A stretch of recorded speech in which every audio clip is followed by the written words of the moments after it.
말씀은 마가복음 11장의 본문, 그리고 그 주제가 뿌리째 마른 무화과 나무 얘기입니다. 여러분, 지금 우리가 어떤 얘기를 하고 있습니까? 그동안 우리가 무슨 얘기를 해왔고 지금 어느 장면에 와 있는지를 한번 생각해 볼 필요가 있습니다.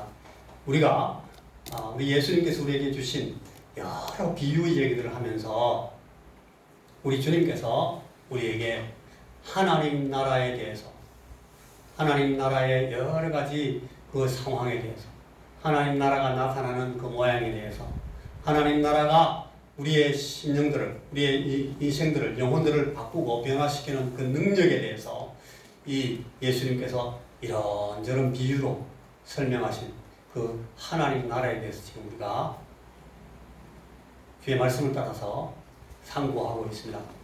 하나님 나라를 주님이 비유로 쭉 설명해 주시고, 그 다음에 또 하나 예수님께서 뭘 통해서 하나님 나라를 설명하셨다고요? 우리가 지금 무슨 얘기를 하고 있습니까?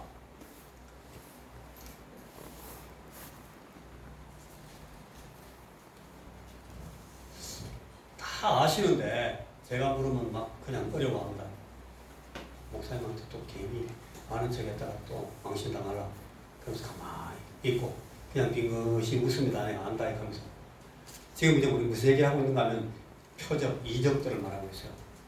영어로 미라클이라는데 기적들, 예수님께서 행하신 그 기적들이 다 뭘 설명하는 거라고요? 하나님 나라의 능력을 예수님께서 설명하시는 겁니다. 누가 하나님 나라를 갖고 오셨습니까? 예수님께서 하나님 나라를 갖고 오셨어요. 예수님 자신이 하나님 나라의 그 권세이십니다. 예수님께서 하나님 나라의 능력이십니다. 예수님께서 하나님 나라 그 왕국, 그 바실레야, 그 왕국을 주님께서 친히 갖고 오셨습니다. 그래서 예수님께서 갖고 오신 이 하나님 나라를, 세상 나라하고 다른 이 하나님 나라를, 그러니까 이 로마의 총독이 네가 왕이냐? 그렇게 말할 때 주님께서 내가 왕이다. 그러나 내 나라는 이 세상 나라가 아니다. 만약 내가 이 세상 나라의 왕이었다면 나의 군사들, 나의 부하들이 내가 이 고난에 들어가고 죽음에 나가도록 가만히 두지 않았을 거다. 저들이 이 유대인들과 대제사장들과 그 관원들의 그 불의한 박해를 다 물리치고 나를 구원했을 거다. 근데 내 나라는 이제 이 세상에 속한 것이 아니다. 그렇기 때문에 이 세상 사람들이 이 주님의 나라를, 하나님의 나라를 이 세상의 눈, 이 육신에 속한 그 마음을 가지고는 이해를 못했어요. 그래서 하나님 나라를 주님께서 비유를 가지고 설명해 주시고 가르쳐 주십니다. 그래서 지혜롭고 슬기로운 자들에게는 도저히 그 인간적인 지혜와 그 슬기를 가지고는 이해할 수 없는 그 하나님 나라를 주님께서 이 비유를 가지고 오히려 어린아이와 같이 순진한 마음을 가진 사람에게는 이해가 되는 그 나라가 우리에게 주어졌구나 하는 것을 알아먹게 주님께서 비유를 가지고 한쪽은 가리고 한쪽은 열어 보이시려고 이 비유를 가지고 설명하신 겁니다. 마찬가지로 표적을 가지고 하나님 나라를 주님께서 설명해 주시는 겁니다. 여러분, 이 땅 위에서 우리가 하나님 나라를 붙든 우리들은 이 땅 위에 있으면서 우리가 직설적으로 바로 하나님 나라를 그냥 말씀해 주시고 바로 보여주시지 않기 때문에 우리가 하나님 나라를 이해할 수가 없을 수가 있어요. 하나님 나라 전혀 모르고 멍청하게 있다가 하나님 나라 어떻게 들어가겠어요? 예수님께서 그걸 대비하시기 위해서 우리에게 설명을 많이 하셨단 말이에요. 이걸 들어봐야 내가 지금 하나님 나라의 백성이라는 것이 무슨 뜻인지를 알 수가 있어요. 그래야 하나님 나라의 백성답게 살 수가 있어요. 하나님 나라가 어떤 나라인지도 알지 못하는데 내가 어떻게 하나님 나라의 삶을 살 수가 있어요. 예수님이 그걸 위해서 우리에게 가르쳐 주시는 거예요. 자, 여러분, 예수님의 비유는 듣고 깨닫도록 하나님 나라에 관해서, 하나님 나라에 대해서, 하나님 나라를 주님께서 설명해 주신, 들려주신 말씀이에요. 그리고 이 표적은 예수님께서 이 이적으로 보여주신 것은 이적을 보고 깨닫고 하나님 나라가 이런 거구나. 소경이 눈을 뜨네. 안전뱅이가 걷네. 귀머거리가 듣고 문둥병자가 낫네. 죽은 자가 일어나네. 하나님 나라는 이런 능력으로 하나님 나라가 이 사람들에게 이렇게 일어나는 거네 하는 것을 볼 수 있도록 주님께서 설명해 주신 거예요. 이걸 표적. 오늘 우리가 보는 이 표적은 좀 독특한 표적입니다. 지난 주일날 우리가 악한 자가 정복이 되어서 악령이 결박당하는 기적을 예수님께서 보여주시면서 예수님은 하나님의 나라가 이렇게 강력한 능력으로 임했다 하는 것을 보여주셨어요. 이게 악령들이 포박되고 결박당하는 것이 여기에 오늘 하나님 나라가 도래했다, 하나님 나라가 임했다는 것을 가장 강력하게 보여주는 표적이기 때문에 제일 먼저 우리가 그 표적을 본 거예요. 내가 하나님의 성령을 힘입어 귀신을 쫓아내는 것이면 하나님의 나라가 이미 너희에게 임하였다고 주님께서 그렇게 말씀하셨어요. 그 표적에 바리새인들이 이 귀신들이 막 쫓겨나가고 귀신들이 포박당하는구나. 왜 이런 일이 일어났지? 이 예수라는 사람이 귀신 중에 제일 끝발이 좋은 가장 강력한 귀신을 데리고 와가지고 졸개들을 쫓아내는구나. 그렇게 예수님에 대해서 비웃으면서 설명했어요. 그러니까 예수님이 야, 이 멍청한 놈들아. 예수님께서 그런 말씀 안 하셨잖아. 주님께서 말씀을 그렇게 안 하시고 만약에 귀신을 쫓아내면 어떻게 귀신의 나라가 성립이 될 수가 있겠어? 이게 귀신이 귀신을 쫓아내는 게 아니야. 여기 지금 하나님 나라가 왔다는 거야. 내가 만일 하나님의 손을 힘입어 귀신을 쫓아내는 것이면 하나님의 나라가 이미 너희에게 임하였느니라. 주님께서 그렇게 설명하셨어요. 하나님 나라가 지금 임하였다는 거예요. 예수님께서 하나님 나라를 갖고 오셨기 때문에 이 하나님 나라를 세례요한의 때부터 이제는 이 하나님 나라에 뛰어드는 사람들은 다 하나님 나라에 들어가요. 끄멍하게 지나가도록 가만히 있는 사람들한테는 하나님 나라가 아무 소용이 없는 거지만, 그래서 이 얘기를 하는 거예요. 오늘 여기에 새로운 비유가 하나 있는데, 새로운 기적이 하나 보여지는데, 여러분, 예수님께서 이제 이 마지막 여행, 예수님께서 예루살렘에 올라가서 이제 고난 받으시기 위해서 올라가시는데 불과 이제 며칠밖에 안 남았어요. 제자들 아무도 몰라요.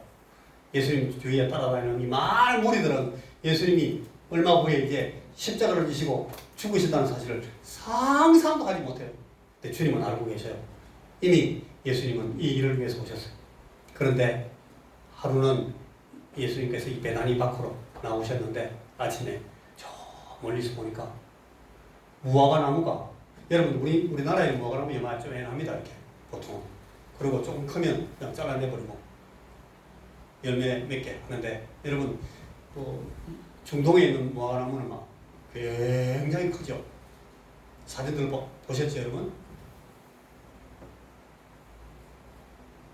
이 굉장히 큰 나무가 있으니까 저 길가에 심겨져 있으니까 사람들이 지나가다 그늘 밑에서 쉬기도 하고 이 무화과 나무를 걸어놓기도 하고 이러지 않았겠어요? 그런데 이 무화과 나무는 원래 꽃이 피기 전에 뭐가 먼저 펴요? 잎이 먼저, 잎이. 꽃 피기 전에 잎이 열리면서 잎하고 같이 열매가 있죠, 그죠? 열매가 잎하고 같이 나오죠. 그래서 무화과, 꽃 화자 없을 무자에서 무화과, 꽃이 없는 열매가 열리는 거예요. 이 무화과 나무의 생장이나 식생을 이 이스라엘 사람들이 다 잘 알죠. 우리 주님께서 잘 알고 계시고. 근데 저 멀리에서 잎사귀가 무성한 나무가 있으니까 거기 당연히 뭐가 있어야 되겠어요? 꽃은 없어도 열매가 열리게 돼 있었어요. 그래서 예수님께서 그 사람들과 함께 시장하시니까 한 기대를 가지고 그 앞으로 가십니다. 주님이 그 나무에 열매가 있다는 거 없다는 거 모르셨겠어요? 그런데 거기 가시는 거예요. 가셔가지고 무화과 나무를 보면서 일러 가라사대 이제부터 영원토록 사람이 네게서 열매를 따 먹지 못하리라. 이게 여러분 예수님께서 하나님 나라를 설명해 주시는 표적 가운데 하나예요. 길가에서 자라나고 있던 이 특별해 보이는 무화과나무는 무성한 잎사귀를 가지고 상당한 풍모를 자랑하고 있었을 겁니다. 그래서 참 많은 것을 약속하고 큰 기대를 갖게 했을 겁니다. 제자들이 더 많이 기대했을 거예요. 야, 저 나무는 일찍 열매도 맺고 일찍 익어서 많은 사람들에게 큰 도움을 주는 특별한 나무인가 봐요. 한번 가봅시다. 이파리가 저렇게 시퍼런데 무화과인데요. 가보니까 실제 보니까 열매가 있습니까? 없습니까? 없습니다. 아무것도 없었어요. 여러분 주님께서 이 나무를 보고 다시는 열매를 맺지 못하리라 그렇게 하실 때 예수님께서 막 화가 나신 것처럼 보여요? 그건 아닙니다, 여러분. 주님께서 이 나무에 대해서 진노하신 것이 아니에요. 여러분, 이 표적은 이 무화과 나무가 보여주고 있던 것을 주님은 하나님 나라의 주인으로서 아주 무섭게 책망하고 계십니다. 그걸 지금 이 표적이 우리에게 보여주고 있어요. 이 무화과 나무의 그 무성한 모습처럼 외면적인 모든 자랑과 자부심에도 불구하고 그 나무의 가치, 그 생명의 가치, 이 모든 자랑과 자부심, 그 삶의 보람을 어떤 열매로도 보여주지 못하고 있던 그 무능력한, 무기력한 이스라엘의 상징으로 이 무화과나무를 주님께서 다루고 계시는 겁니다. 이 표적이. 그 이스라엘 백성들은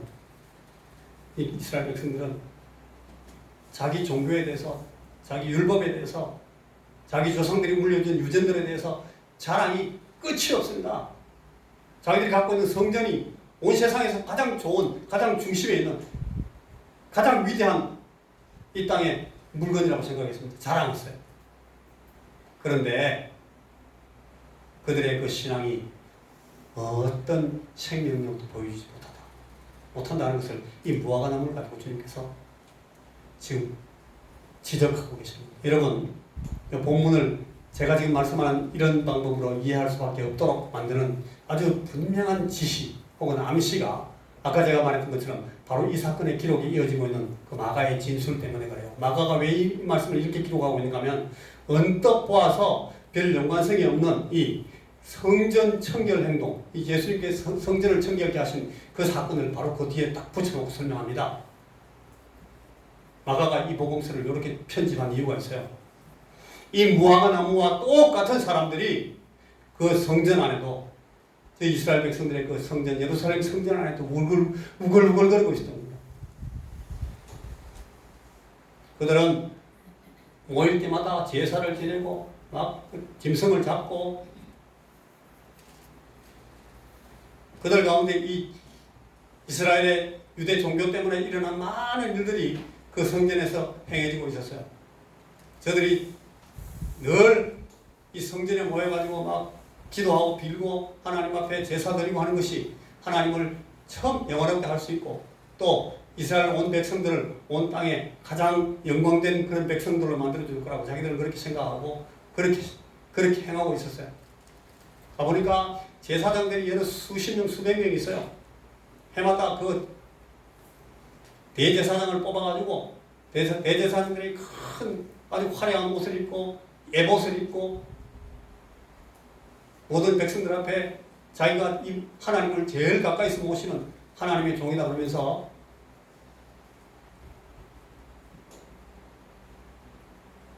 이스라엘의 종교를 찬탄하고 그랬어요. 주변에 사두개인들도 많고 레위인들도 많고 각종 성전 관리인들이 종교 세례를 받아가지고 성전을 꾸미고 자기들 삶을 아주 호화롭게 하면서 그렇게 이 유대 종교들을 이끌고 나가고 있었어요. 온갖 직분과 타이틀을 가지고 그야말로 떠들썩하게 온갖 종교 활동을 진행하고 있었습니다만은 거기에 이 종교 활동만 무성하게 벌어지고 있었을 뿐이지 거기에는 어떤 생명이 일어나거나 어떤 삶이 새롭게 거룩해지거나 하나님의 영과 하나님이 보여주시는 그 진리로 하나님 예배하는 것이 다 끊어져 버리고 하나님과 교통하는 일도 없어요. 내 집은 만민이 기도하는 집이다 하면서 아무도 거기서 하나님과 교제하는 사람은 없어요. 하나님의 나라의 능력이 전혀 반영되고 있지 않는 그런 종교성만 가득한 예루살렘 성전. 그래서 더 이상 그곳은 진정한 의미에서의 성전이 아니었던 겁니다. 그래서 여러분, 이제는 새로운 생명, 살아있는 능력을 보여주는 하나님 나라, 진정한 태도로 하나님을 섬기는 그런 성전, 진정된 의미의 성전이 일어나야 되는 겁니다. 나타나야 했던 겁니다. 너희들이 이 성전을 헐어라. 내가 3일 만에 일으킨다. 주님께서 말씀하신 그 성전이, 이제 새 성전이, 이 진정한 성전이 이제 필요해진 거예요. 이 사실을 오늘 그 본문이 설명해 주고 있습니다. 이 기적이, 이 표적이. 하나님 나라가 임하여서 하나님 나라의 능력이 드러난다는 것은 하나님 나라에 상응하지 못하는 옛 세상, 옛 시스템, 옛 현상들에게는 심판과 책망을 의미한다는 것을 잊어버리면 안 됩니다. 우리에게 하나님 나라가 왔다라는 것은 다른 면에서 이제 세상 나라가 끝이 아닙니다. 겉만 건드려하고 형식만 있고 이름만 있는 그런 타이틀은 이제 끝났다는 거예요. 새 생명, 참 하나님 나라, 진정한 성전이 이제 일어서야 된다. 무화과나무가 뿌리째 말라버린 이 표적이 오늘 우리에게 보여주는 심각한 의미입니다. 여러분, 이것이 오늘 우리에게 전해지는, 우리에게 오늘 선포되고 있는 하나님 나라에 대한 귀중한 설명입니다. 이때 예수께서 성령으로 기뻐하사 가라사대 천지의 주제이신 아버지여, 이것을 지혜롭고 슬기 있는 자들에게는 숨기시고 어린아이들에게는 나타내심을 감사하나이다. 옳소이다. 이렇게 된 것이 아버지의 뜻입니다. 여러분 다 하나님 나라에 들어온 하나님 나라의 자녀들이라고 서로 우리가 스스로를 생각하고 이해하는 사람들입니다. 여기 많이 잠들어 계신다면 다 일어나십시오.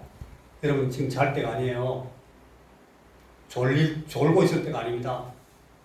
하나님 나라가 우리에게 왔다라는 것이 무슨 뜻인지 보시오. 우리 교회가 120주년 됐다. 121주년이다 지금. 아무 소용없는 얘기라고 제가 누누이 말하잖아요. 그거는 아무것도 아니에요. 나는 권사를 60년 했네, 50년 했네. 아무 의미가 없다니까요. 우리 교회는 장로가 107명이나 나와서 의미 없는 얘기입니다. 나는 아버지가 목사야. 나도 목사고. 내 새끼들 중에 또 목사가 있어. 아무 의미가 없는 얘기예요. 우리 아버지는 너무너무 신실한 장로님이셨고 우리에게 귀중한 신앙의 유산을 물려주셔서 쓸데없는 얘기입니다. 지금 하나님 나라가 여러분들의 삶에 어떻게 나타나고 있는지를 보라는 겁니다. 무성한 무화과나무가 하나님 앞에 책망받는 이유를 여러분 이 시간 우리가 기억하셔야 돼요. 자, 우리는 이 하나님 나라, 천국, 예수님이 가져오신 나라를 우리는 다 갖고 있는 사람들입니까? 여러분들은 하나님 나라를 침범하고 침노하는데 성공한 사람들입니까? 그 사실을 어떻게 알 수 있습니까? 어떻게 보여줄 수 있습니까?